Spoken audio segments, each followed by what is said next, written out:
Hello everyone. Before we dive in, don't forget to like the video, subscribe to the channel, and drop a comment telling me where you're from and what time you're watching. This helps YouTube show you more stories like this one. Now let's get started. I never thought I would live somewhere that carried such a weight of quiet tension in the air. But the old house I rented with my ex seemed to have that in abundance. It was built sometime in the early 1900s. A small, compact structure with a crooked charm that initially drew me in. The floorboards creaked with every step, the windows rattled slightly in the wind, and the paint flaking in corners gave it an aged, almost fragile appearance. The back of the house had a small vestibule, a narrow space that functioned as a buffer between the outdoors and the interior. From there, you could either take the stairs down to the basement or enter the dining room through the back door. The door itself had a long window pane running almost its entire length, and we had a thin, floor-length curtain hanging over it. The curtain was light, translucent in some areas, and moved whenever a breeze came through. When we first moved in, I tried to ignore the feeling that the house had a sort of silent weight pressing down. It wasn't that it was creepy in the usual sense. There were no shadows that lurked unnaturally. No cold spots, no whispers. It was something subtler, an awareness of the age of the structure, the long years it had stood against weather, wear, and human life. And yet that was nothing compared to what began happening a few months after we settled in. My ex had emotional issues, and they worsened significantly after moving. Small irritations spiraled into fits of rage, her voice echoing harshly against the walls. The sound bouncing and twisting in ways that left the house trembling in the aftermath. One night in particular stands out. I was lying in the bedroom, exhausted from a long day, when her screaming began. It was sharp, guttural, full of raw frustration, the kind that made your bones ache just from listening. I tried to ignore it at first, but then it became impossible. Amid her shouting, I started to hear a rhythmic slamming coming from the vestibule at the back of the house. At first, I thought she had knocked something over in a fit of anger, but the pattern didn't match her movements. It was steady, violent, relentless. I crept toward the window, heart thudding, and pulled the curtain slightly aside. Through the bottom pane, I saw the basement door swinging with violent force, slamming against the frame over and over. Slam, slam, slam. It wasn't gentle. Not the kind of creak or bump you expect in an old house. It was deliberate, with enough force to shake the floor beneath me. And then suddenly, there was a blow so heavy I felt it in my chest. A sound and vibration as if someone had struck the ceiling below with a sledgehammer. The echo lingered long after the impact. A dull throb in my ears, and I froze, frozen between fear and disbelief. The screaming continued, but now I couldn't focus on her at all. I was drawn to the basement door. It opened once more as I slowly approached, then ceased moving entirely. I swallowed hard, the dry air scratching my throat, and grabbed the flashlight we kept near the stairs. The beam cut through the darkness of the vestibule, illuminating the stairwell leading down to the basement. It was an old, uneven set of wooden stairs, worn smooth in the middle from decades of use. Dust swirled in the flashlight's beam, motes glinting briefly before vanishing into the darkness below. I stepped cautiously down, each creak of the stairs magnified in the silence. My breath felt heavy, each inhale dragging in the stale scent of earth, mold, and old wood. The basement itself was rough, unrefined, a dirt floor, rock foundation walls, and low ceilings that made the space feel oppressive. I trained the flashlight across the room, expecting to see someone or something, but there was nothing. The air was still, heavier than the air upstairs, like it had absorbed the tension from the house above. My pulse raced, a drumbeat in my ears, as I slowly moved through the basement, every step deliberate, careful not to knock over the loose stones or the few random items stored haphazardly along the walls. Nothing. No intruder, no evidence of anyone else. Just the weight of the house, the silence, and the remnants of my own fear. I went back upstairs, double-checking the locks on both doors. The back door, the vestibule, the basement, they all felt the same afterward. intact, unyielding as they had been for years before, and as they remained for years after. That night passed without further incident. I lay awake for hours thinking about what I had seen, what I had felt. The only conclusion I could reach was that the energy in the house had somehow responded to the chaos, the intense negativity radiating from my ex. There was no pattern, no reasoning, just the violent reaction of the door and the house to a charged situation. After she left, the house transformed. The tension lifted. The air seemed lighter. The creaks and minor tremors of the floorboards returned to their ordinary, harmless state. I lived there another year, during which hurricanes ripped across the region, battering the house with wind and rain. And that back door, vestibule, basement, all of it, stood firm. Not a single slam, not a single swing, not a hint of movement. It was as if the house had absorbed the previous turmoil and was now content to remain silent. I never developed a supernatural explanation for the night of that incident. I don't believe in ghosts, demons, or spirits in the conventional sense, but I can say with certainty that the house reacted in some way. It was a tangible, physical reaction to human behavior, to extreme emotional energy. And while it was terrifying at the time, it also became an oddly reassuring reminder. The world can respond to you, not always in ways you understand, but in ways you can feel. After that night, after my ex left, I learned to live there in peace, understanding that the house was not haunted, but that it was alive in its own subtle, stubborn, and wholly physical way. The memory of that night still lingers with me, not as a source of fear, but as a reminder of the fragility of life, human emotions, and the unexpected ways the environment around us can mirror our inner chaos. That old house with its narrow vestibule, swinging basement door, and fragile curtains became a teacher in patience and awareness. I came to respect it, not as a home of spirits, but as a home that demanded observation, attention, and care. And when I finally left, I did so with a sense of calm, knowing I had faced fear without succumbing to it, and that the house had taught me a lesson that no rational explanation could diminish.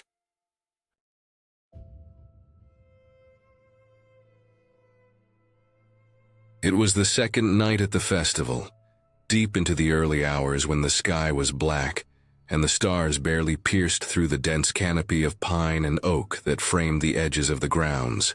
The Wani Festival sprawled across acres of land, a mix of open fields, meadows, and thick woods that seemed endless, even though the main stages and campgrounds were technically just a walk away.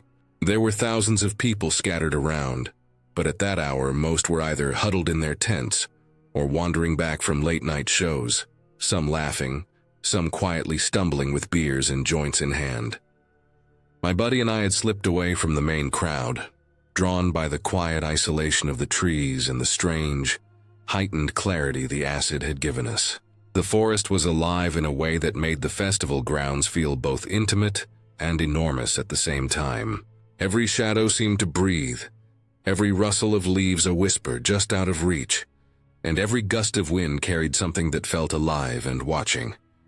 We had been walking aimlessly, following paths that led to nowhere, the phosphorescent glow of our friends' bracelets far behind us when it started.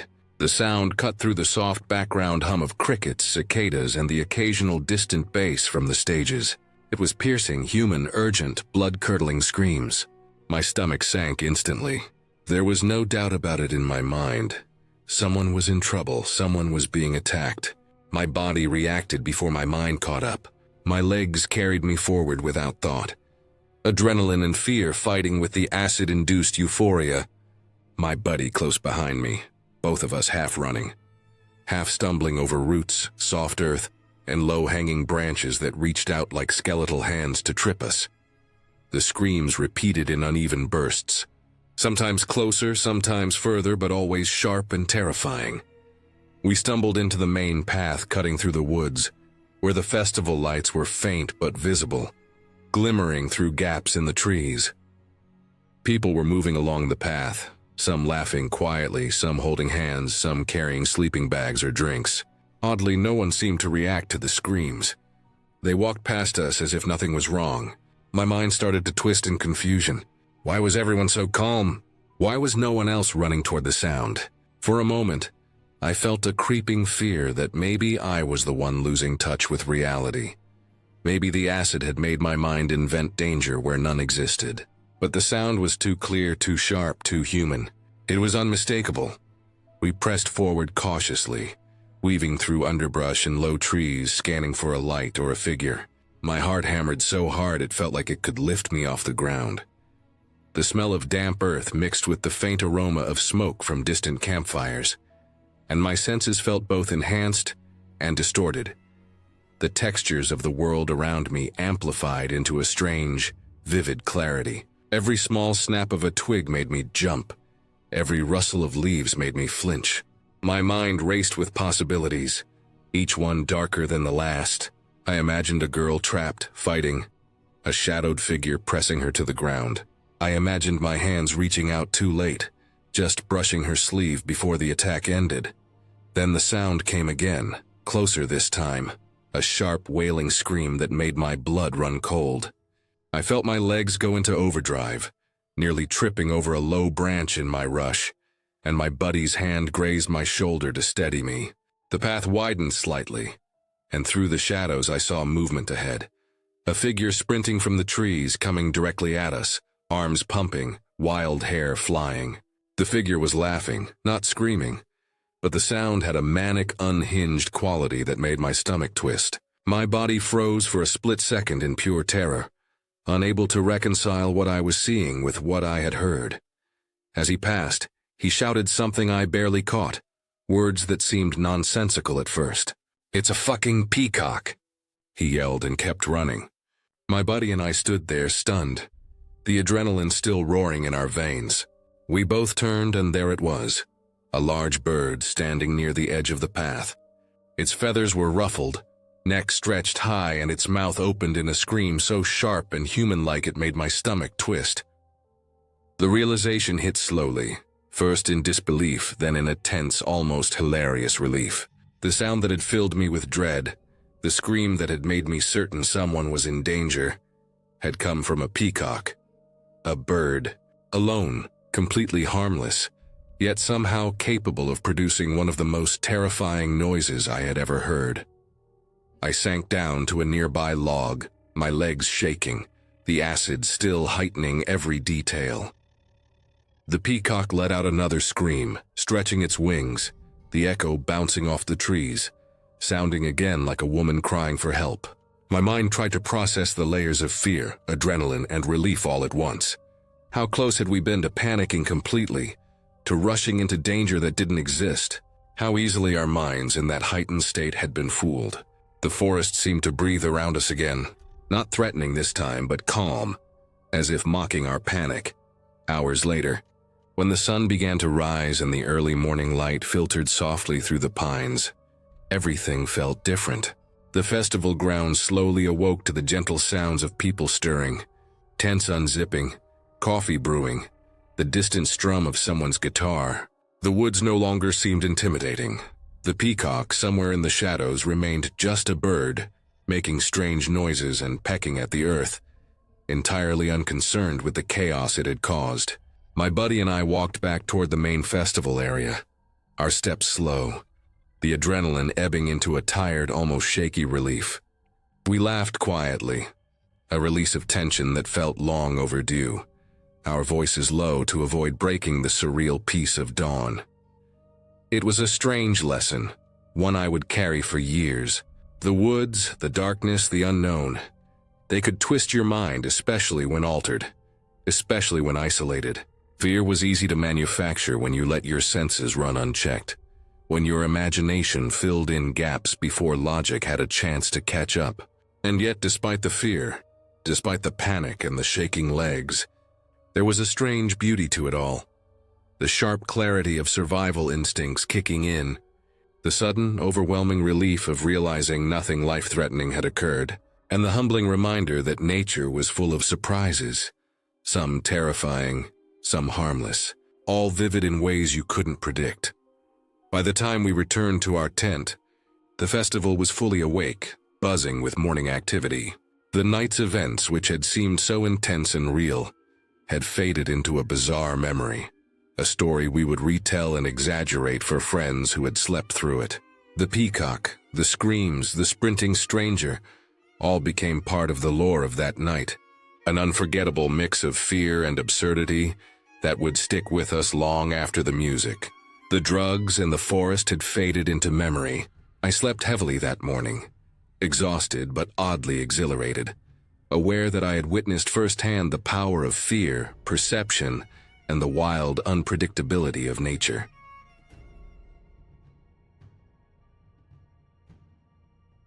I had just moved into a townhouse, my first place alone, and it felt both exciting and terrifying at the same time.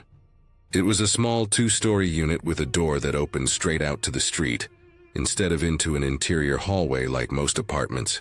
I had spent weeks looking for this place, scouring listings, visiting unit after unit, walking the neighborhoods, checking traffic noise, neighbors, everything.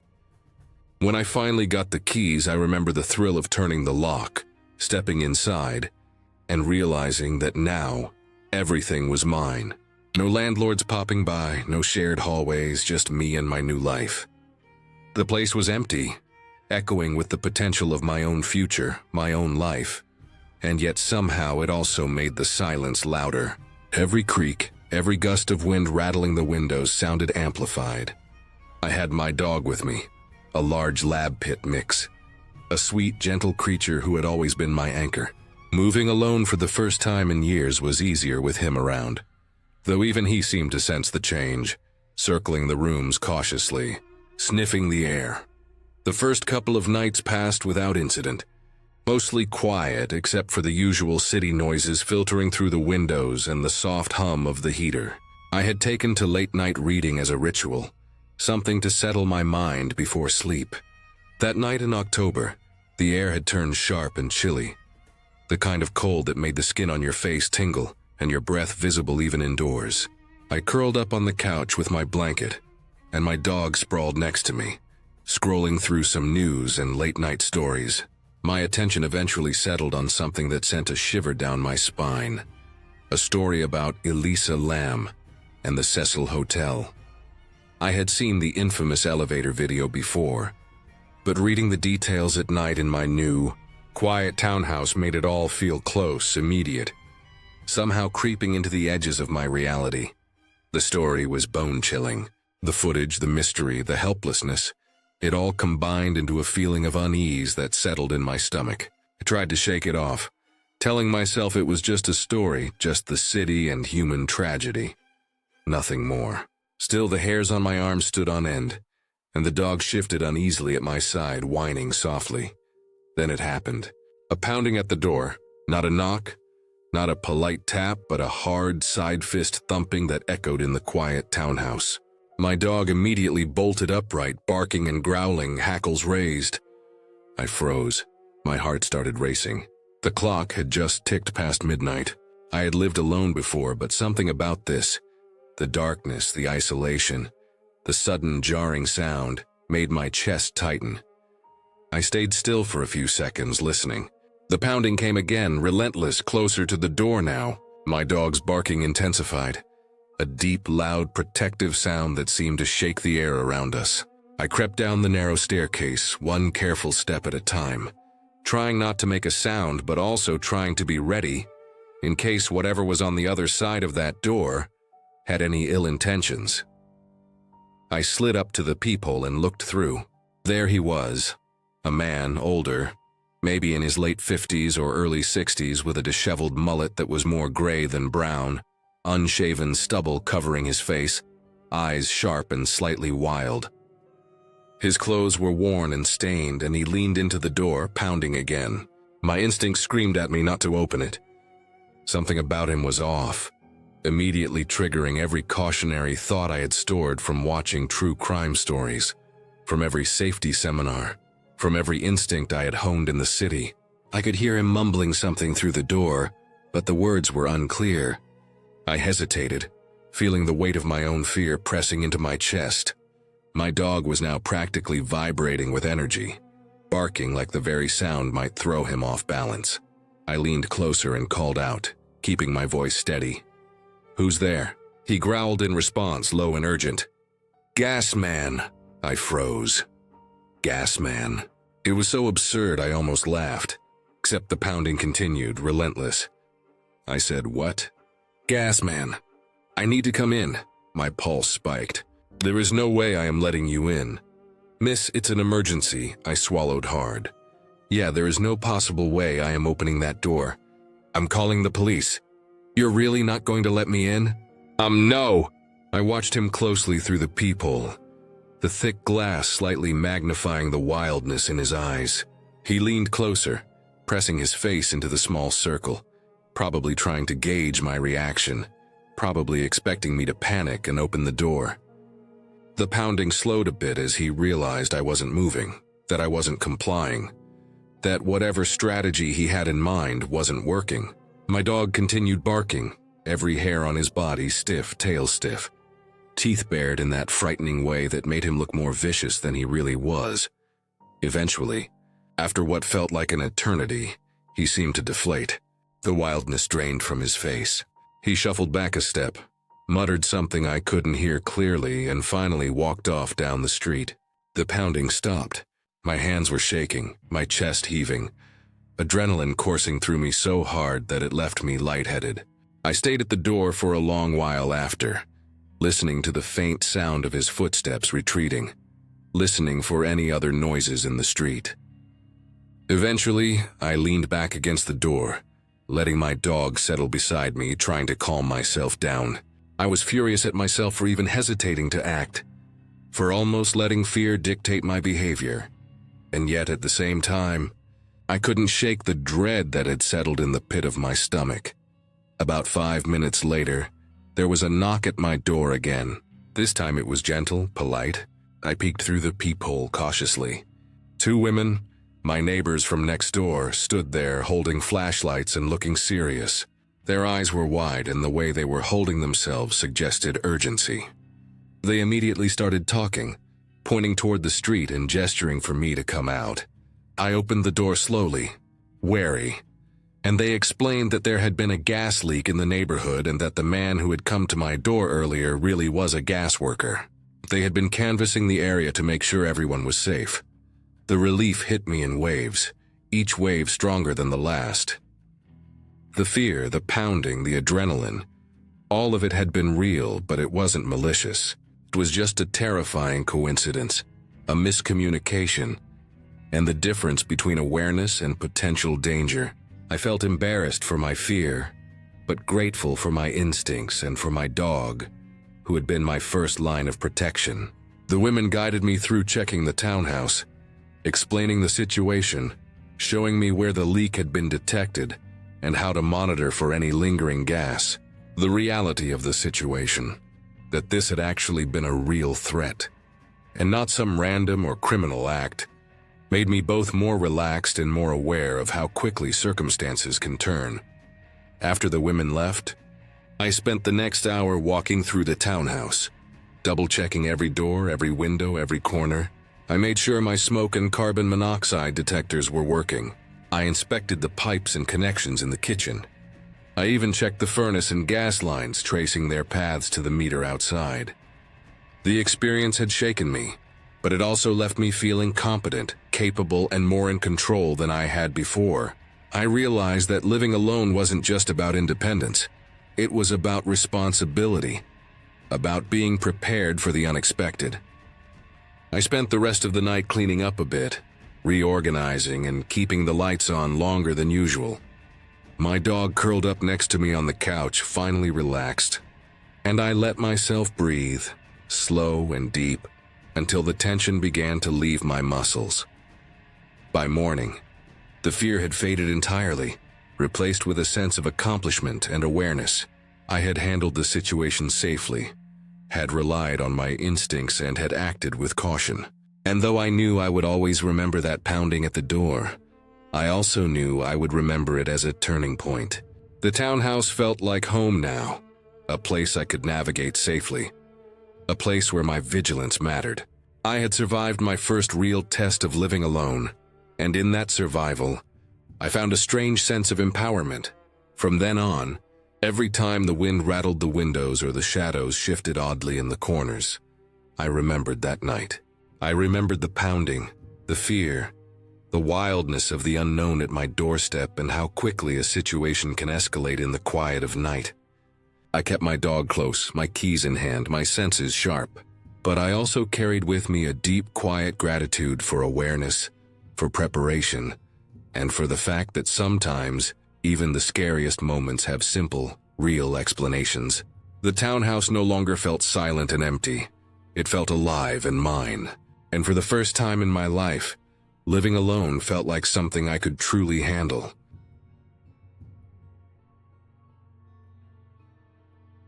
It was late, maybe close to 2 in the morning, and the hills were dark and empty. My friends and I, a group of seniors in high school, had spent the evening drinking and trying to escape from our parents' eyes, looking for a night where we could just let loose. I was the designated driver that night, which I had agreed to reluctantly, knowing I would be the one keeping everyone safe while they got wasted.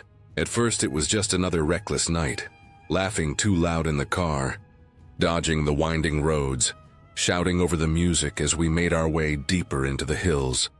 After a while, 2 of the girls started feeling the effects of the alcohol more than they could handle. They were vomiting out the windows, and soon it became too much to keep going. I swerved off the narrow winding road and pulled into a small, almost hidden park, hoping for a flat spot where they could get out safely. The night air was cold, heavier than I expected, and the smell of the trees and damp earth clung to everything. The 2 girls stumbled out, leaning on the side of my car, vomiting into the dirt and grass while the others watched, half embarrassed, half trying to help. The scene felt surreal, almost like something from a nightmare you don't fully wake from.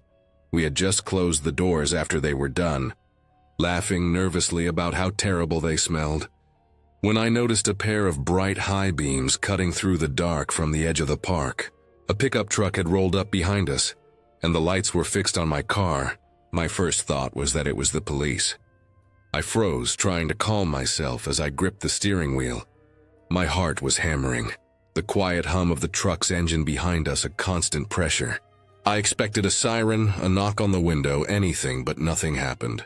The truck just sat there, headlights burning into the rear of my car, making shadows stretch across the park. I waited, my friends whispering among themselves, but I couldn't hear their words over the blood pounding in my ears. Eventually I told myself we couldn't just stay here. I started the car and slowly pulled back onto the road. The pickup followed immediately. Panic hit me in waves. My stomach dropped as I realized it wasn't the cops.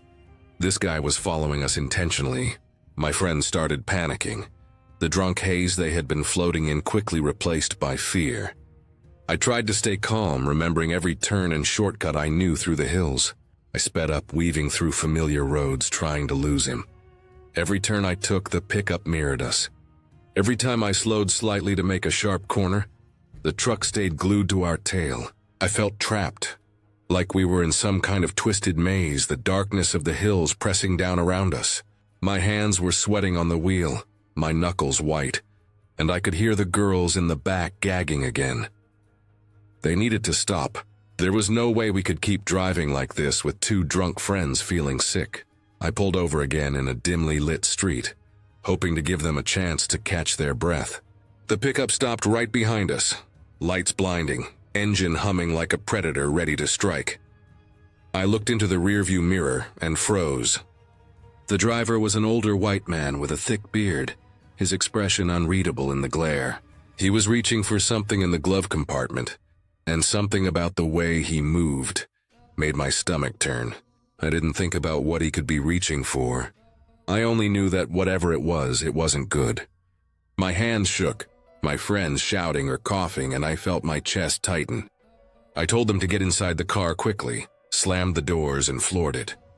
We twisted through side streets trying to throw him off. I took sharp turns, jumped curbs when I had to, anything to break line of sight. My mind raced as I tried to remember every street I had ever driven down, every way to disappear into the maze of the town. I could hear him accelerating behind us, The roar of his engine constant, never letting up. My friends screamed and clung to the seats as we navigated every corner. At one point, we had to stop briefly on a random driveway, hidden behind a tall hedge just to catch our breaths. We sat there in silence, hearts pounding, eyes darting toward the street, waiting for the pickup to appear. After 15 minutes, I convinced myself it was safe enough to move.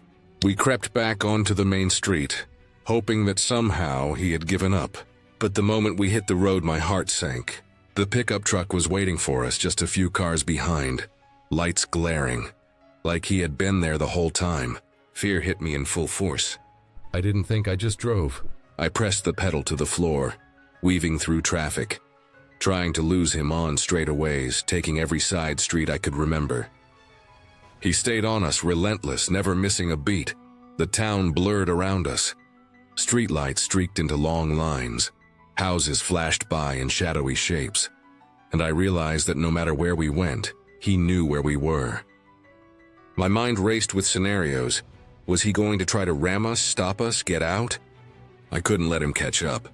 Every instinct screamed at me to drive faster, to push through every red light, every stop sign, every fear pounding in my chest. Then, at the bottom of a hill, I saw chaos.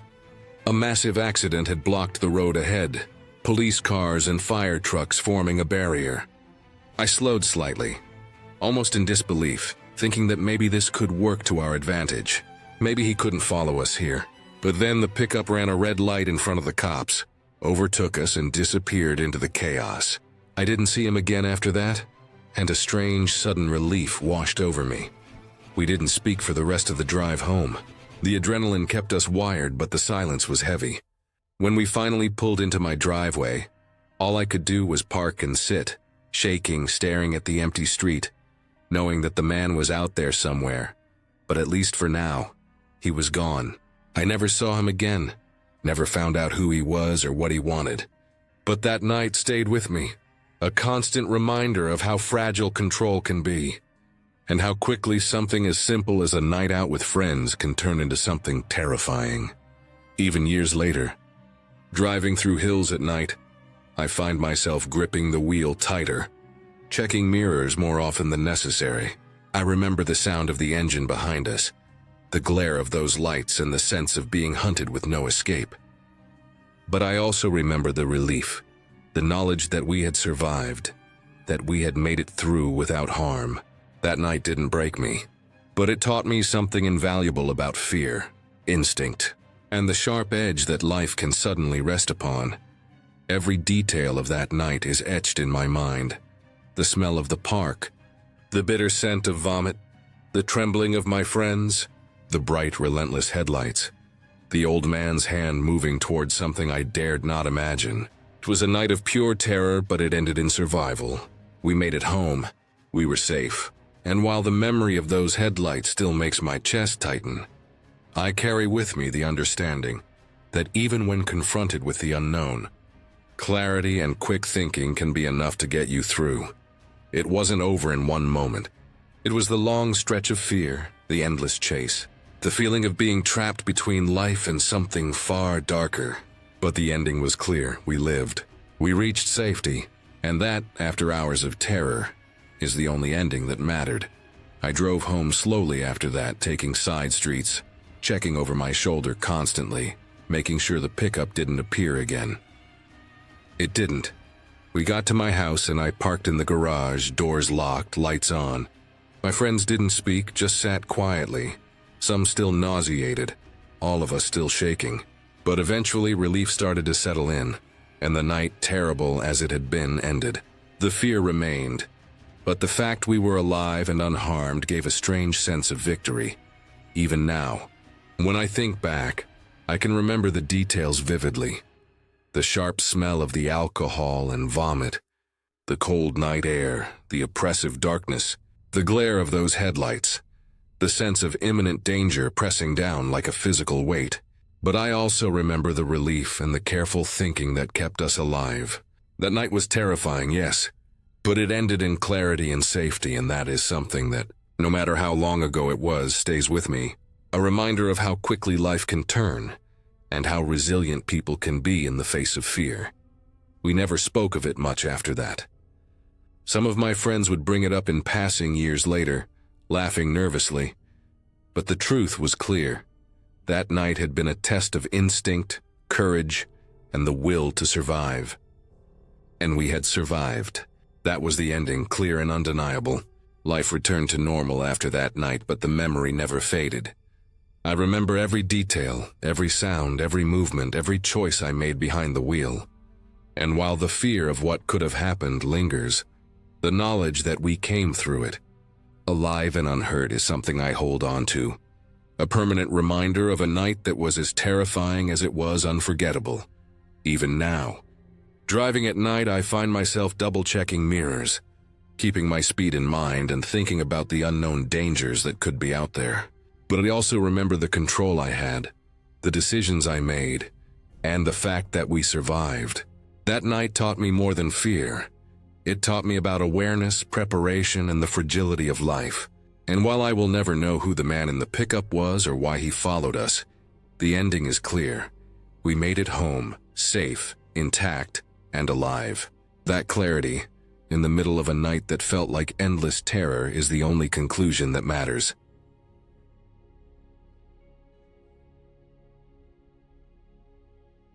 I was working as a bartender at a hotel that had a notorious past.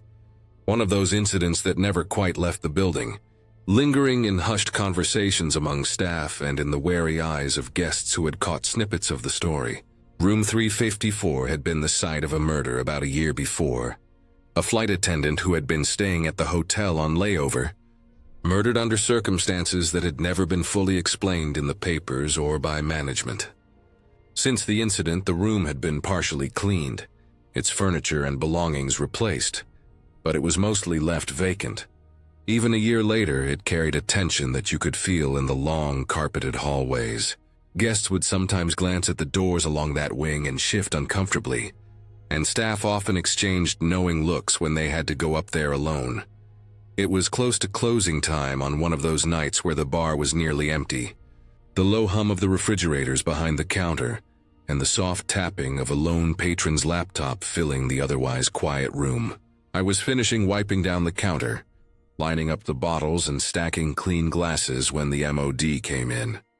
She was a tiny woman, barely more than a whisper of a person, yet she carried an air of authority that made it clear she ran the place with a careful, watchful eye. That night, her face was tighter than usual, and there was a quick edge to her movements as she approached the bar. She told me she needed my help. The fire panel had triggered an alarm for room 354. That was strange, especially since the room was supposed to be empty, and the alarm hadn't gone off for any other reason in months. I felt a chill run through me, partly because of the room's history, and partly because of the sudden urgency in her voice. Without hesitation, I grabbed a flashlight from the supply shelf behind the bar and followed her out of the bar area, into the elevator, and up toward the long L-shaped corridor that led to the room. The elevator ride itself was quiet except for the soft whirring of the doors and the occasional metallic creak. I tried to keep my steps light, but the tension was building with every floor we ascended. As we reached the correct floor, I could feel my pulse quicken. The corridor stretched before us, dimly lit by the overhead lights that flickered intermittently. The walls were beige with muted patterns, the carpet a dull brown, worn in places where foot traffic was heavier. As we rounded the corner leading to the wing where 354 was located, something immediately caught my eye. Papers had been shoved under the door from the inside, a small chaotic pile with letters scrawled in messy handwriting. "Help me," they said, repeated on multiple sheets. I froze. The sight alone was enough to make my stomach tighten. The manager's face mirrored my own shock, but she quickly recovered, pulling her master key from her pocket and sliding it into the lock. The key turned with a faint click, and we pushed the door open together. The room beyond was pitch black, the darkness pressing against the doorway like a solid wall. That familiar, tense quiet filled the space, broken suddenly by a voice that rang out from inside. "Thank God you have finally come." Both of us instinctively jumped back, startled, my hand gripping the flashlight tighter. Every muscle in my body tensed. But then, as my eyes adjusted to the faint light coming from the hall, I saw movement. A figure stepped out from the shadowed interior of the room, and relief washed over me in a wave of almost physical force. It was one of the maintenance workers, a man I knew well, carrying tools in his hands and a small lighter. It turned out that the fire alarm had been triggered because he had been using the room for storage. The knob had broken off on the inside when he went to leave, locking him in. The room had no internal light, no working phone, nothing to call for help with. And the fire alarm system had been the only thing he could think to use to alert anyone. He held his lighter up toward the fire panel to explain how the incident occurred. The faint flame flickering against the dark, stripped walls of the room. Relief was immediate but mixed with embarrassment and tension. The papers under the door, the alarm going off, the sudden sense of danger. It had all felt so real, so urgent, until we realized the explanation. Still, the experience left me on edge for days. I couldn't stop thinking about how small a misstep, a broken doorknob, a lack of internal lighting, could create such a visceral fear, how easily the mind could turn a simple accident into a terrifying scenario. Over the next few weeks, management took steps to ensure that no one else could be trapped in that room again. The door was repaired properly, additional lighting was installed, and a system of routine checks was put in place for all rooms left vacant after incidents like the murder. I spent many nights reflecting on the event, replaying the sequence in my mind, and realizing just how fragile the line between panic and safety could be. I began noticing subtle things that I had never paid attention to before. The texture of the hallway carpet, the way the overhead lights flickered, the small creaks in the floorboards, all of it suddenly carried weight. Each night, when I closed up the bar, I'd check the fire panel meticulously, imagining what could happen if an alarm were to go off unexpectedly again. The sense of responsibility was heavier than it had ever felt. The incident also changed the way I viewed the hotel entirely. That room 354 had always carried a sense of danger, but now it felt alive in a different way. Not haunted, not supernatural, but alive with the potential for human error, for accidents, for fear itself. I started paying closer attention to the people around me, noticing the stress in the maintenance crew, the fatigue in the front desk staff, the subtle signs of unease in the guests. All of it was connected to the physical space, the history, and the way fear could be created and contained in very real, very human ways. In the months that followed, the memory of that night became a lesson in vigilance. I learned to respect the unpredictability of the job, the ways that even routine tasks could turn dangerous, and the responsibility we had for each other in moments of crisis. There was no lingering ghost, no unfinished business. There was only the human element, the fragility of the systems we relied on, and the raw, immediate fear that could be triggered by the unknown. By the end of my time at that hotel, I had grown more aware, more deliberate in my actions, and far more cautious when dealing with spaces like room 354. It had changed me, yes, but in a practical, grounded way. I knew now that danger often comes not from the dramatic, the fantastical, or the unseen, but from the ordinary, the neglected, and the overlooked. The fire panel, the broken knob, the papers pushed under the door, they were all reminders of how easily a situation could escalate, and how important it was to be prepared and aware at every turn. I never forgot that night, and I still sometimes dream about the dark, silent room, the papers under the door, and the sudden voice that had startled me so completely.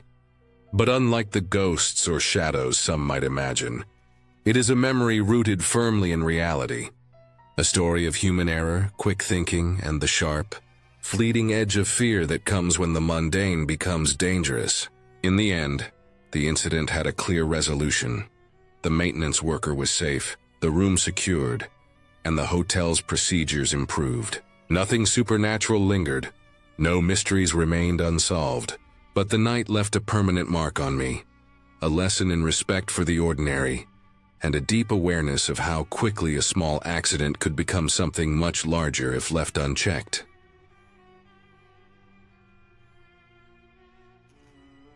I moved into the condo when I was still in high school, about 12 years ago, and it felt like a completely normal step in life at first.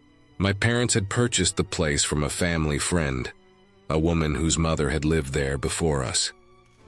The older lady had passed away from natural causes, quietly, inside the condo. From what I gathered from my parents and neighbors, she had been a kind, friendly woman, someone who kept to herself mostly, but was known to dabble in small forms of witchcraft and black magic. Not the kind that targeted anyone or did harm, just hobbies, I suppose. She collected oddities, kept herbs, candles, and strange little talismans around her home. But none of this ever seemed threatening, and the condo itself was just another ordinary place on an ordinary street. When we moved in, most of her belongings were left behind. My parents had taken the furniture, the tables, and a few decorative items that fit their taste. The rest of her things stayed, untouched and slightly mysterious, scattered around the condo as if frozen in time. At first, I didn't think much of it. It was just another house, another new beginning. But over the following months, something strange began to happen. Something that was subtle, almost laughable, but persistent enough to unsettle all three of us who lived there. It started with the twisty ties. You know, the small, flexible wires wrapped in plastic that come with loaves of bread. They appeared slowly, almost imperceptibly, like the house itself was leaving tiny breadcrumbs of some secret message. I remember the first time I noticed one. I had gone to the kitchen to pour myself a glass of juice. When I returned to the living room, there it was, a simple blue twisty tie placed neatly on the coffee table. At first I thought I had dropped it. Maybe my little sister or my parents, but then I looked closer. It wasn't just lying there. It was twisted into a perfect little spiral, almost like it had been shaped on purpose. I didn't say anything, thinking it was a fluke. But then it happened again, a few days later. I came back from school to find a red twisty tie looped around the handle of the kitchen drawer, right where I kept my notebooks. I began to notice a pattern. These twisty ties were everywhere, but not in a messy way. They were placed thoughtfully, carefully in spots where they would catch your eye. One time I even found a green one coiled around my toothbrush, lying on the counter, as if it had been waiting for me to see it. At first, we all blamed each other. My parents, my sister, I thought maybe one of us had a weird sense of humor. But we were three people, and none of us ever admitted to placing them. It became a kind of silent game, where each twisty tie seemed to announce itself like a small victory. I began to look for them almost unconsciously. There was a thrill in discovering one. It was subtle, small, and completely harmless, yet somehow unsettling. Over time, I started to collect them. I kept them in a drawer beside my bed, tucking each one neatly beside the last. Some were bent into tiny spirals, others were straight. Some had little kinks in them that gave them character. I didn't know why I was drawn to them. I didn't think about magic or ghosts. I just thought it was odd, a little fun, and strangely personal. What made it even stranger was the variety of placements. I found them on countertops, around cords, inside drawers, and sometimes lying alone on the floor. Every one of them was different in color and shape, and every single placement felt deliberate. There were weeks when they didn't appear at all, followed by sudden bursts where I would find 3 or 4 in a single day. There were no strange sounds, no shadows, no flickering lights, no sense of anything supernatural beyond these little plastic-wrapped wires appearing in unlikely places. But the pattern persisted. It was real, physical, tangible, and completely unexplainable. I started to pay more attention to the condo itself, to the way the rooms were arranged and the way objects sat in them. The older woman who had lived there before must have had some method to her placement. Her furniture seemed deliberately heavy in certain spots. Her rugs always perfectly aligned, her curtains and blinds adjusted in ways that maximized light or minimized it, depending on the season. The twisty ties fit into this same kind of deliberate order, a tiny hidden layer of meaning woven into the everyday. I even began experimenting myself. Sometimes I would pick one up and place it somewhere else just to see if it would reappear later. Sometimes I would ignore them completely, trying not to think about their appearance. No matter what I did, they always came back, always in new locations. It was like the condo itself had a sense of humor or a quiet way of communicating with me. My sister noticed it too. She started placing her own little twisty ties as a joke, thinking she could trick whoever was behind it. But within a week, her twisty ties disappeared. They were replaced by new ones, perfectly positioned, as if whatever force was behind them was correcting her interference. My parents eventually stopped questioning it, leaving us to the odd little ritual that had taken over our home. I began to research twisty ties, looking for any significance in folk practices, witchcraft, or even superstitions. I scoured the internet looking through forums and articles, reading about everything from charms to protective symbols. Nothing. There was no record anywhere of twisty ties being used for anything mystical, symbolic, or ritualistic. They were just, well, twisty ties. They were utilitarian objects with no obvious power, and yet here they were, appearing in our condo with a regularity that was impossible to ignore. Years later, after I had moved out, I learned the truth. The family friend, whose mother had owned the condo before us, mentioned casually that it had been a little inside joke between her and her mother. The older woman had always saved her twisty ties from bread, packages, and bags. She would keep them in little jars, little containers, and sometimes pass them along to her daughter, who would use them for crafts or other household purposes. But mostly, it was about saving something that seemed trivial, giving it attention and letting it carry some weight in daily life. The twisty ties were her way of leaving a mark, a small but deliberate imprint of herself in the spaces she had loved. They were never meant to frighten or haunt. They were her way of interacting with the people she cared about, a playful, quiet legacy. It was a relief, in a way, all those years of mild paranoia, wondering if we were alone, if something unseen was watching us, if some strange energy lingered from her practices, were unnecessary. The twisty ties weren't evidence of ghosts or magic. They were evidence of a woman's habit, a quirky and harmless habit, extending into a form of communication that lasted even beyond her death. I still remember some of the most memorable ones. There was a purple one twisted into a tiny knot that sat on the edge of my desk, almost like a miniature sculpture. A red and yellow striped one curled into a perfect spiral on the armrest of the couch. A green one wrapped neatly around the cord to the lamp in the corner, bending just enough to hold it in place. Every twisty tie had a distinct character, a small signature that said, "I was here." Even after the condo itself was destroyed in a flood years later, the memory of those twisty ties stayed with me. I kept the collection I had amassed in my nightstand drawer, every single one carefully flattened or coiled, some with tiny bends preserved, others straightened but still intact. I would look at them sometimes, tracing the colors with my fingers, remembering the pattern of their appearance, the small thrill of discovering them in the strangest of places. The twisty ties taught me something subtle but important.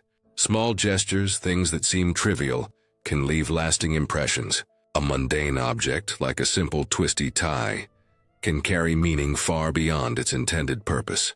It can create memories, routines, and connections that persist long after the people themselves are gone. It's a lesson in observation, patience, and finding joy in the smallest details. Now, when I see a twisty tie anywhere, in a kitchen, in a bag of bread, even wrapped around a bundle of cables, I smile. It reminds me of that condo, of the woman who once lived there, of her tiny, deliberate way of reaching out. I don't think about hauntings, ghosts, or magic. I think about care, attention, and the quiet persistence of habits that become part of the lives of others. Every twisty tie is a small, tangible reminder that even the simplest objects can carry significance when someone puts intention into them. In a world that often feels chaotic and impersonal, The twisty ties are a small, comforting proof that someone notices. Someone leaves a mark, and sometimes those marks are designed to make you pause, to smile, and to remember. And so, even now, I keep a few twisty ties in my own kitchen drawer. Not because I need them for anything practical, but because they remind me that small gestures, carefully considered, can last far longer than anyone expects. The twisty tie lady, as we had nicknamed her, may never have intended to communicate with us from beyond the grave, but through her habit she left something lasting, subtle, and deeply human. The condo is gone, but the memory isn't. Every twisty tie I see carries a story, a lesson, and a connection to a life once lived. They remind me that even the tiniest actions can ripple outward, leaving impressions that shape the lives of others in ways both mysterious and profoundly simple. Life in its ordinary moments can be quietly extraordinary, if only you pay attention. And thanks to the twisty tie lady, I learned to pay attention.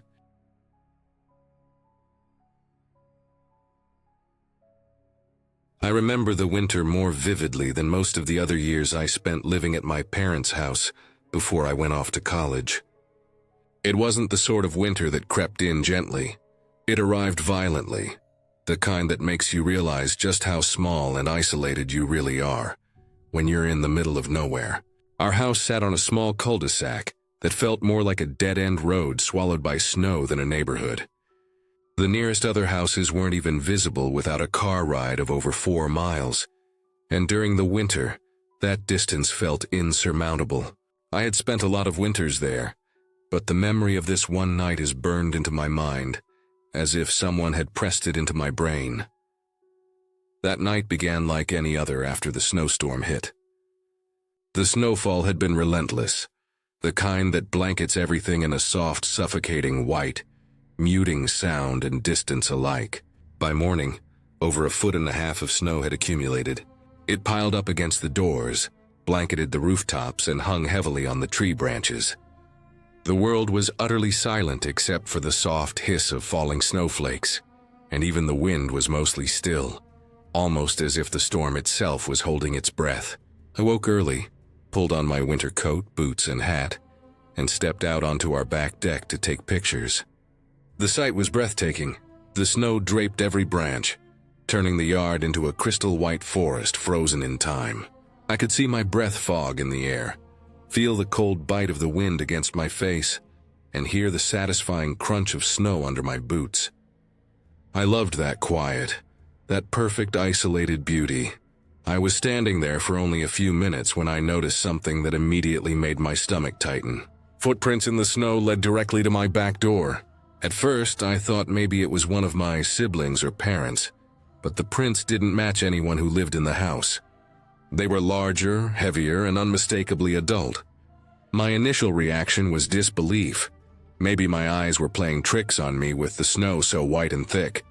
But then I noticed that the footprints didn't just stop at my door. They turned around and headed back the way they came. My heart began to pound. Whoever had walked up to my door hadn't rung the bell or knocked. They had come and then retreated without any interaction at all. I looked at the direction the footprints came from and saw that they led straight from my neighbor's property on the side. At first, I reasoned that it had to be one of the delinquent kids from there. They had a reputation for pulling pranks, and I knew our sledding tube on the railing had been popped recently. Maybe it was them looking for trouble. I decided to wait before calling their parents. It was early in the day, and I thought I could handle it myself later. I went inside, brushed snow off my boots, and opened my laptop to check social media while I tried to calm myself. As I scrolled through Facebook, I saw a post from another neighbor closer to the entrance of our cul-de-sac. She asked if someone had knocked on her back door that morning. I froze. The footprints had reached other homes. Suddenly, it wasn't just a prank or a local kid being mischievous. I called her immediately, explaining what I had seen, then reached out to the first house at the entrance of the neighborhood. The pattern repeated. They had footprints leading to their door as well, but in some cases, the prints disappeared entirely before reaching the house. Panic was beginning to settle in. We started calling everyone we could think of, and the reality of what was happening became apparent. This wasn't random.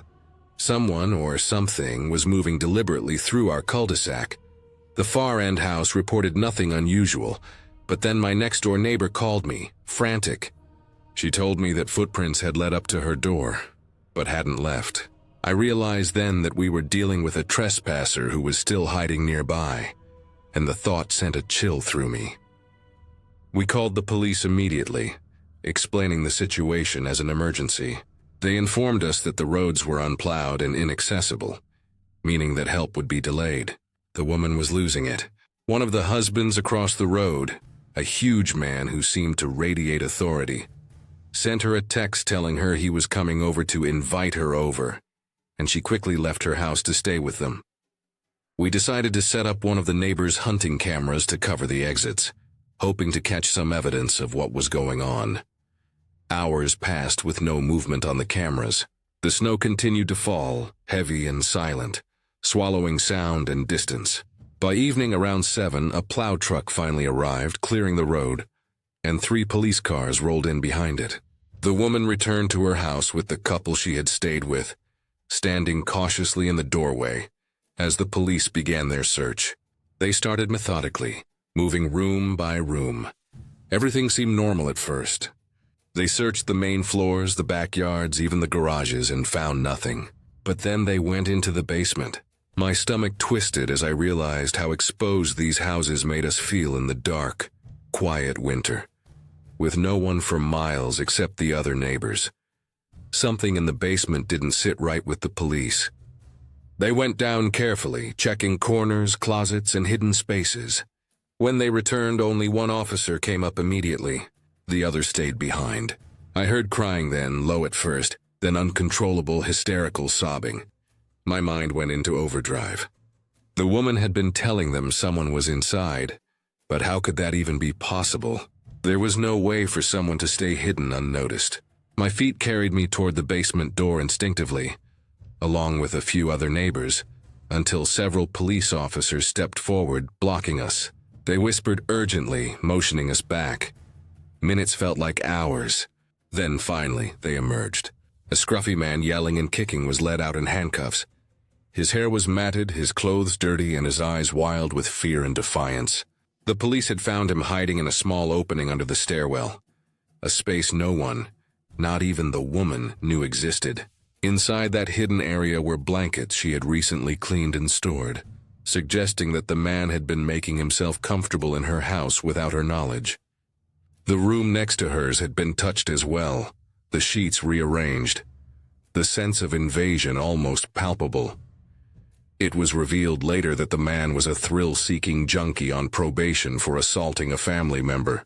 He had left his apartment after a fight with a roommate and driven across the county, getting stuck on our unplowed roads. He had no plan beyond finding shelter, and when he found the back doors of the houses in our isolated cul-de-sac, he slipped in silently, hiding and waiting, taking blankets and touching items as if staking some twisted claim. The aftermath was slow and tense. The woman stayed with neighbors for months, terrified to be alone in her own home. Eventually, she sold the house, unable to shake the memory of that night. The police continued to check in on the neighborhood for weeks, and the rest of us doubled down on security, installing cameras and locks on every door. That night became a cautionary story I would tell myself repeatedly. A reminder that isolation can be beautiful and peaceful, but also dangerous. Snow-covered trees and quiet streets can hide someone watching, waiting for the right moment to cross the invisible line into your life. It made me meticulously check every door, every lock, every window for years after, understanding that safety is never guaranteed, especially when you live where the nearest help is miles away. The lesson from that night is simple, yet unforgettable. You cannot rely on luck or hope. Locks, vigilance, and preparation are the only defenses. That story of snow, footprints, hidden rooms, and panic remains etched in my memory. A night that proved how thin the line is between comfort and fear, and how easily that line can be crossed when you live in the quiet isolation of nowhere.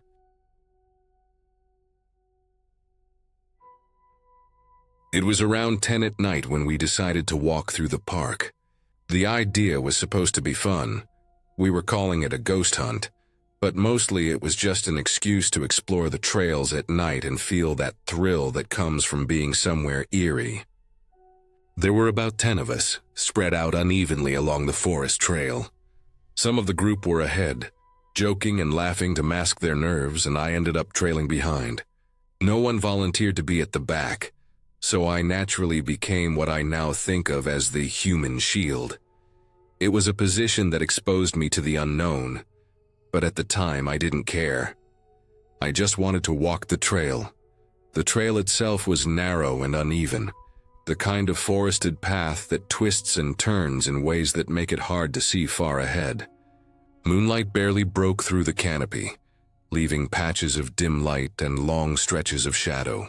The air smelled damp and earthy, the smell of wet leaves and decomposing wood thick and heavy. Every step I took made a soft crunch as I trod over dry leaves. I felt exposed, like the darkness was pressing in from all sides. Behind me I kept hearing noises, small, subtle noises at first, like dry twigs snapping under a foot. But every time I turned, no one was there. I tried to tell myself it was just my imagination. When walking at night, every little sound is amplified. Every rustle of leaves or shift in the underbrush could sound like a person walking behind you. My heart rate picked up every time I thought I heard something, but I didn't want to admit how tense I was. My partner was a few steps ahead of me, glancing back periodically, but he didn't say anything. He just kept walking, like he was convinced there was nothing to worry about. The strange noises started to get more frequent. Footsteps, light but distinct, seeming to follow me no matter where I moved. I slowed my pace to see if my partner or anyone else behind us was coming, but the trail was empty. The other people were far ahead and there was no one at my back. I called out once, a quiet, cautious voice asking if anyone was there. Nothing. Just the echo of my own voice bouncing back from the trees. And then it happened. Out of nowhere, a scream cut through the forest, loud, sharp, and chilling. It wasn't a shout. It wasn't a yell. It was a scream that sounded like someone was in absolute, unthinkable terror. A girl's scream, high-pitched, blood-curdling, the kind of scream that makes your stomach twist and your body freeze on the spot. I jumped instantly, my heart thudding like a drum in my chest. My mind raced, trying to process what had just happened. I glanced ahead at the group, the others walking casually, seemingly unfazed. Even the scaredy cat of the group, someone who had been jumping at every minor sound, didn't react. My partner, standing just a few feet away, didn't move. He didn't flinch, didn't look startled. Nothing. My instincts told me to question my sanity. I tried to rationalize it, telling myself that someone ahead of us probably let out a noise, or that it was an animal in distress. But the scream had been unmistakable. There was a human element in it, a raw terror in the pitch, something no animal could replicate. Then came the laughter. Children's laughter, soft at first, distant, then closer. It bounced around the trees in a way that made it impossible to locate its source. The footsteps resumed, this time accompanied by the laughter, scattered and fleeting, moving away from us in the same direction the scream had come from. I tried to tell my eyes to find movement, to find someone, but there was nothing, just shadows moving slightly in the faint moonlight. Leaves rustled and branches swayed, but no figure appeared. No child, no person, nothing. I started walking faster, but I kept glancing over my shoulder. Every time I did, I saw nothing, but I felt a presence, something intangible, like a weight pressing down in the darkness behind me. My muscles tensed, my breathing became shallow. Each step was careful, deliberate, trying not to make any noise, trying not to provoke whatever might be lurking just out of sight. My partner noticed the change in my pace but didn't comment. He stayed close, glancing around with a calm, detached air, as though he knew something I didn't. The trail eventually curved, narrowing as it approached a dead end. It was a small clearing, barely enough space for the group to gather. We stopped, each of us catching our breath, the tension in the air thick and heavy. The clearing was quiet, almost unnaturally so. I expected the group to start talking, to laugh nervously about our little ghost hunt adventure. but no one did. They were just standing there waiting, faces blank. I tried to bring up the scream, the laughter, asking if anyone else had heard it. Their blank expressions confirmed the nightmare in my mind. No one else had. I tried to convince myself it was just a trick of my senses, the product of walking alone in the dark, straining to hear every tiny sound. But the memory of the scream and the laughter refused to fade. Every rustle of leaves, every snap of a twig made me jump, made me think I was being followed, watched. Even when we turned back and retraced our steps along the trail, I couldn't shake the feeling. Years later, I looked up the park, curious, wanting to know if there had ever been anything significant in that area. The story I found chilled me. A girl had been shot and killed in that park, not far from where we had walked. The details were sparse, just a few lines in a local news archive. But the timing and location matched. I realized with a sinking feeling that the scream I had heard, the sound that had frozen me on the trail, could very well have been linked to that tragedy, lingering somehow in the atmosphere of the place. The reports didn't mention ghosts or spirits, just the fact that others had reported hearing children's laughter at night, even when there were no children in the park after curfew. It made a terrible kind of sense. Parks, trails, and forests hold the imprints of human activity: pain, fear, panic. That night, my senses had picked up something real, something that had been left behind, not a ghost or a supernatural presence, but an echo of a real event. The scream, the laughter, the footsteps, they were the remnants of an event that had shaken someone, a girl, to the absolute end.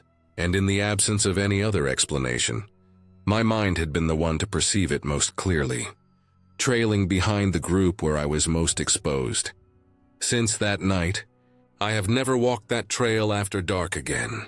I visit the park during the day, when sunlight cuts through the trees, when the trail is alive with normal, tangible sounds: birds, wind, footsteps of other visitors. At night, though, the memory of that scream is unavoidable. I can still hear it when I close my eyes, mixed with laughter that shouldn't exist. It was real in a way that is terrifying, and at the same time completely ordinary. There is no fantasy, no fairy tale explanation, just the raw reality of a park where tragedy once occurred, and where the echoes of that moment linger quietly, waiting to be noticed. Now, when I walk through forests at night, I am hyper-aware of everything: the way leaves crunch underfoot, the snap of twigs, the subtle shifts in the air. Every unexplained sound I hear is a warning, a reminder that even the most ordinary places can carry fragments of fear and loss, that human tragedy leaves marks in ways we may never fully understand. And sometimes when the night is still and the darkness presses close, I swear I hear footsteps that don't belong to anyone, laughter that cannot be explained, and the faintest, most chilling echo of a scream. Not a ghost, not a spirit, just a human trace of terror that refuses to disappear. It is a memory that has shaped how I walk, how I experience darkness, how I move through spaces where humans have suffered. I will never forget that scream, or the laughter, or the feeling of being followed and alone at the back of the group. And I will never ignore the warnings that our senses give us, even when no one else seems to notice. Because sometimes what you hear is not imagination. Sometimes it is the residue of something that truly happened, and acknowledging it is the only way to survive it, without losing yourself to the fear.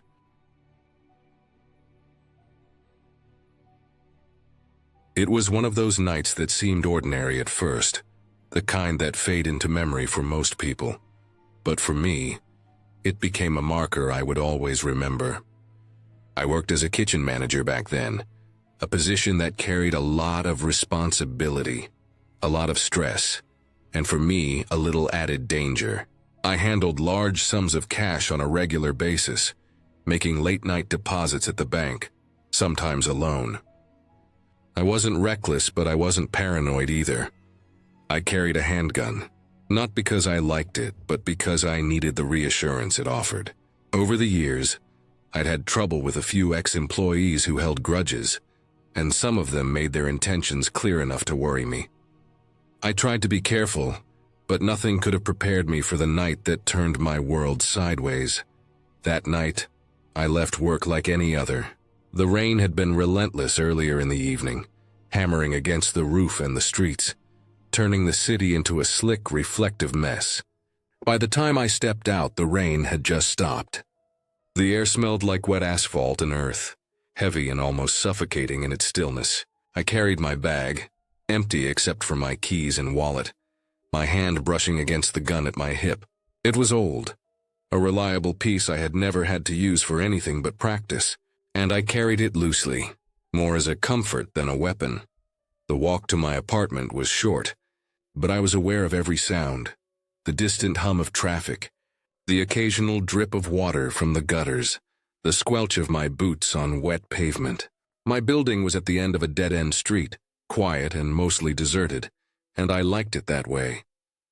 The dead end made me feel safe, the kind of small isolation that feels protective. As I reached the stairs, water dripping from the eaves onto the steps, I felt the first hint of unease that I didn't quite understand at the time. I shrugged it off as tiredness, maybe stress from work. When I got to my door, I fumbled for my keys, my fingers slick from the rain. That's when I saw them. Footprints. 4 of them leading directly to my door, perfectly spaced, perfectly formed, and utterly wrong. They weren't mine. I knew every scuff, every smudge, every imperfection of my boots, and these were not it. They didn't loop back. They didn't retreat. They simply ended at my threshold, as if someone had approached, stepped deliberately, and stopped. My stomach sank, a cold, heavy knot forming as the hair on my neck stood on end. I froze, staring at the door.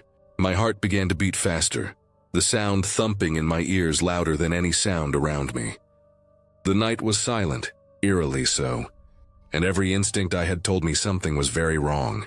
My hand went to the doorknob. It turned. The door was unlocked. I never left it unlocked, ever, not in a million nights. Panic surged through me, cold and sharp, and I took a step back, fumbling for my gun. I drew it quickly, the metal cold and heavy in my hands, and forced myself to breathe. I opened the door slowly, peering inside. The hallway of my apartment was empty, silent, everything as it should be. The faint smell of rain followed me in, dampness clinging to the carpet and the baseboards. I moved cautiously, scanning the living room, the kitchen, the small hallway leading to the bedrooms. Nothing, not a sound, not a shadow, not a movement. I checked every room, methodically, feeling the pulse in my chest racing. I opened closets, looked under beds, behind furniture. Everything was exactly as I had left it. Nothing had been moved, nothing taken, nothing disturbed.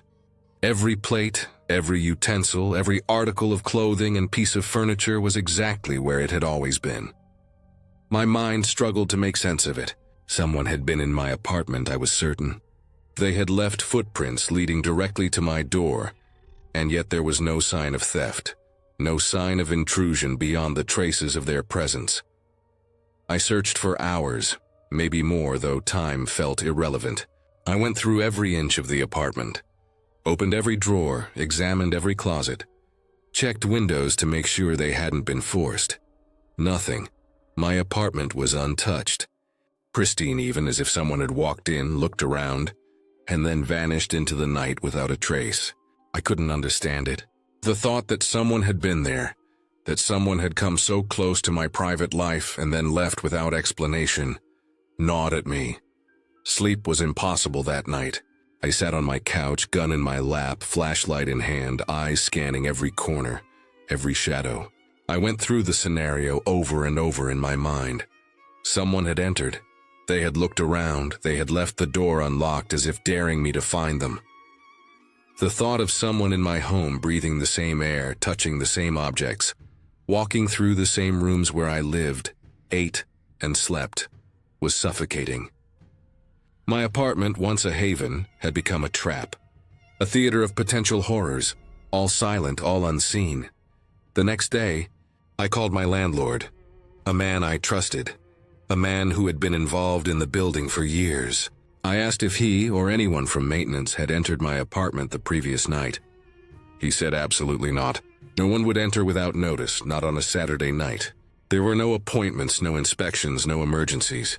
My building was quiet, mostly tenants who kept to themselves, and the idea of someone entering unnoticed seemed impossible. Yet the footprints were real.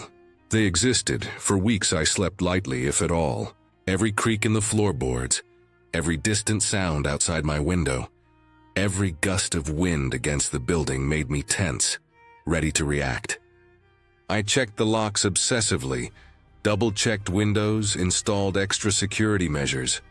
I considered moving, but there was nowhere else I wanted to live, nowhere that felt right. I carried my gun constantly, more for my own reassurance than any real expectation of use. I tried to rationalize it. Maybe it was someone scouting, deciding whether to rob me later. Maybe it was a sick prank, a stranger who wanted to invade my privacy without taking anything. Maybe it was one of the ex-employees I had had trouble with in the past. But every theory felt unsatisfying, hollow. There was no logic, no motive, nothing that explained the deliberate, calm, precise nature of the intrusion. They didn't take anything, and yet they took everything. My sense of safety, my peace of mind, the simple certainty that my home was my sanctuary. I never saw them.